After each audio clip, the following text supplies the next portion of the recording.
안녕하세요. 베스트호미 여성의원 송인옥입니다. 오늘은 여러분들이 궁금해하는 질문들을 가지고 답을 해보려고 합니다. 난소기능 저하란 무엇인가요?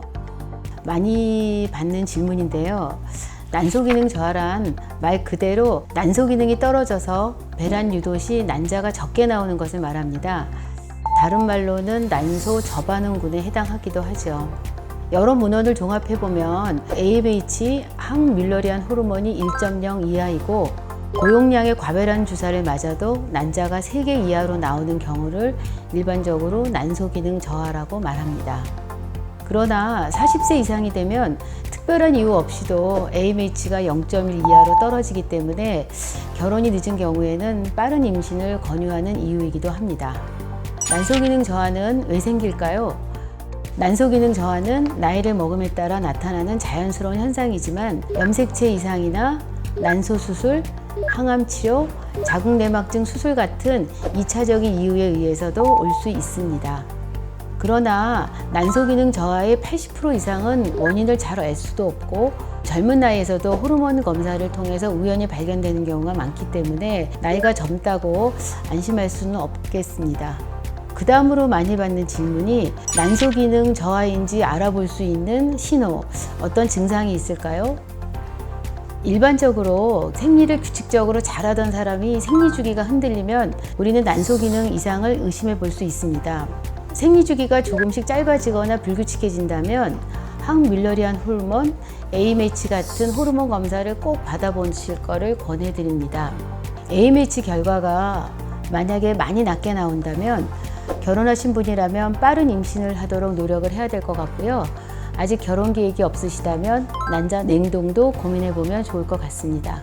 과거에 난소 수술 등 난소 기능이 저하될 수 있는 에피소드가 있는 사람은 어느 정도 자기가 난소 기능이 안 좋을 거라고 예상이 되기 때문에 미리미리 검사를 받아보는 것을 추천드립니다. AMH 수치와 난소 기능은 꼭 비례할까요?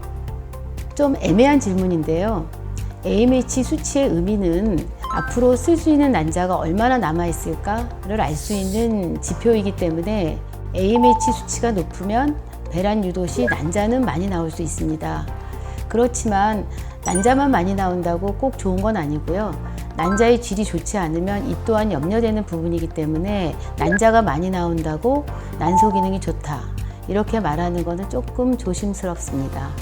난소 기능도 유전되나요?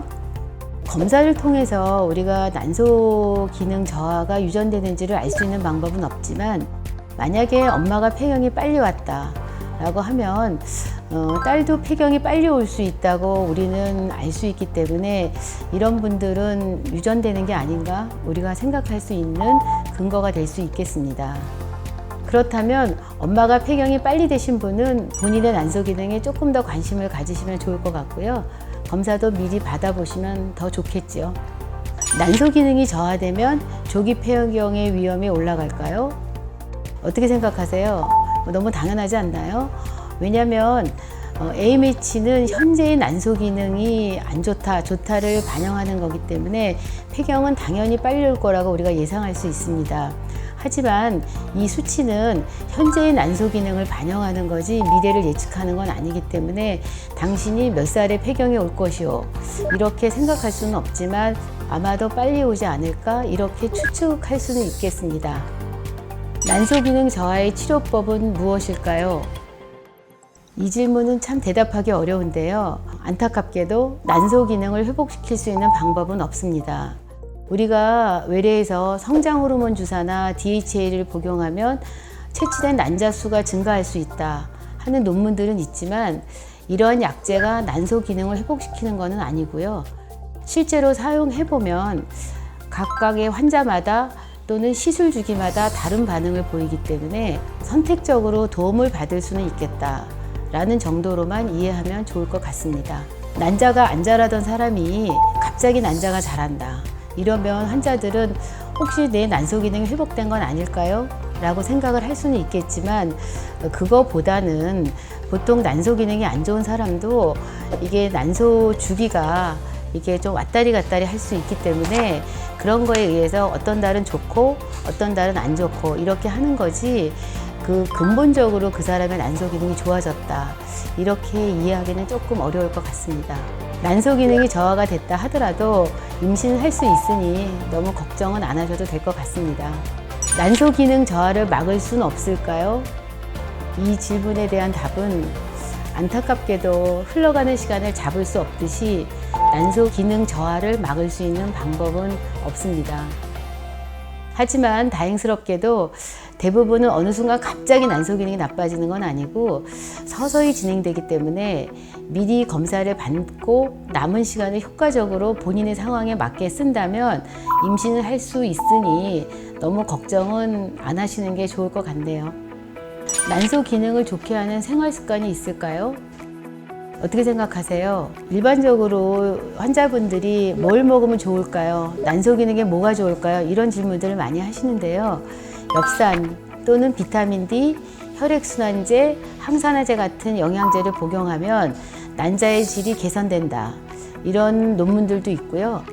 적당한 운동이나 스트레스 관리를 잘하면 임신에 좋다는 이야기도 있습니다.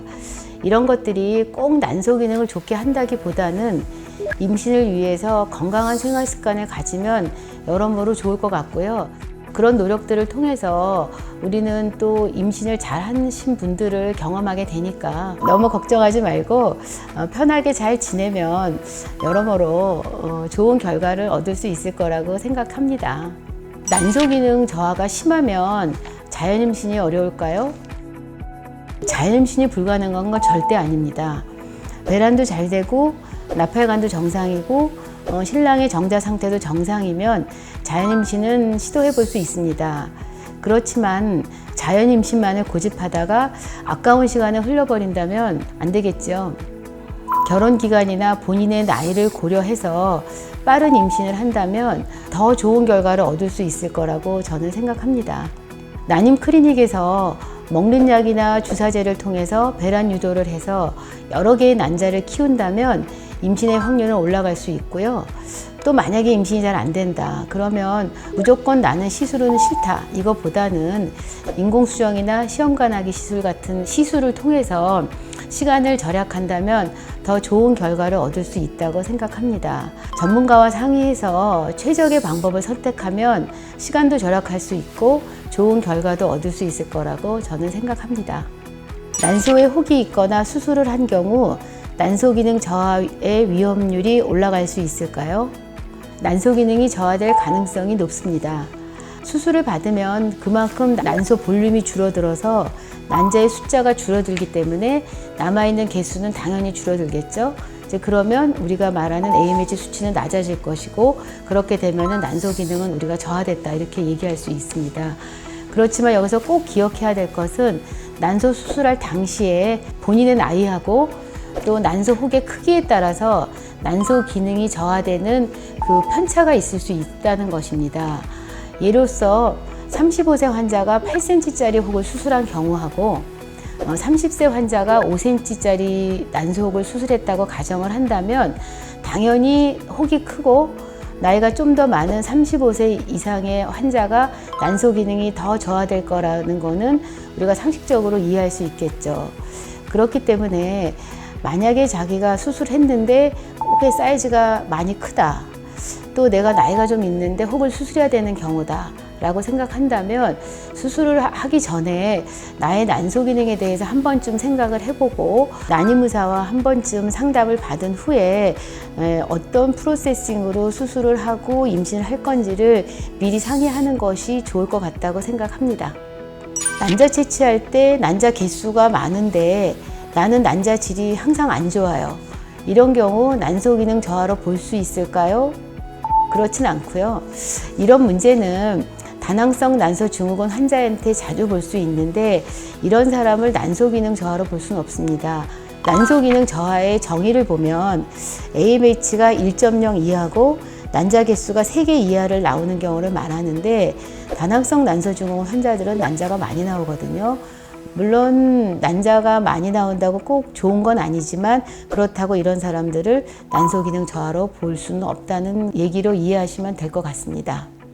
난소 기능 저하가 임신율에 영향을 미칠까요?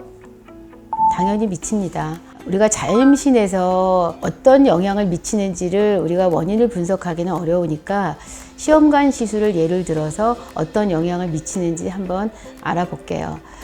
임신이 되려면 두 가지 조건이 잘 맞아야 되는데, 한 가지는 배아 상태가 좋아야 되고 다른 한 가지는 자궁 내막이 좋은 배아를 잘 받아들여야 합니다. 배아를 먼저 생각해 보면 난소 기능이 안 좋은 환자들이 과배란 유도 주사를 많이 맞아도 난자가 별로 안 나오거든요. 그렇다면 난자 개수가 적어서 좋은 배아를 얻을 수 있는 확률도 떨어진다고 우리가 생각할 수 있습니다. 그렇기 때문에 좋은 배아를 여러 개 모아서 이식하자, 이런 얘기들을 선생님들이 많이 하시는데요. 그렇게 하면 임신율을 높일 수 있어서 난소 기능이 안 좋은 환자들한테 신선 배아 대신에 냉동 배아 이식을 많은 선생님들이 권하고 있는 이유라고 생각하시면 되겠습니다. 또 두 번째로 자궁 내막의 측면을 생각해 보면 난소 기능이 저하된 분들은 난자가 좀 빨리 자라는 경향이 있어요. 그렇기 때문에 자궁 내막은 아직 배아를 받아들일 준비가 안 돼 있고 아직 내막이 얇은데 우리는 난자 채취를 할 수밖에 없거든요. 이런 경우에 임신율을 높이기 위해서 다음 주기에 내막을 우리가 호르몬제를 통해서 잘 준비해서 적합한 두께로 만든 다음에 냉동 배아 이식을 하면 훨씬 더 착상이 잘 되겠죠.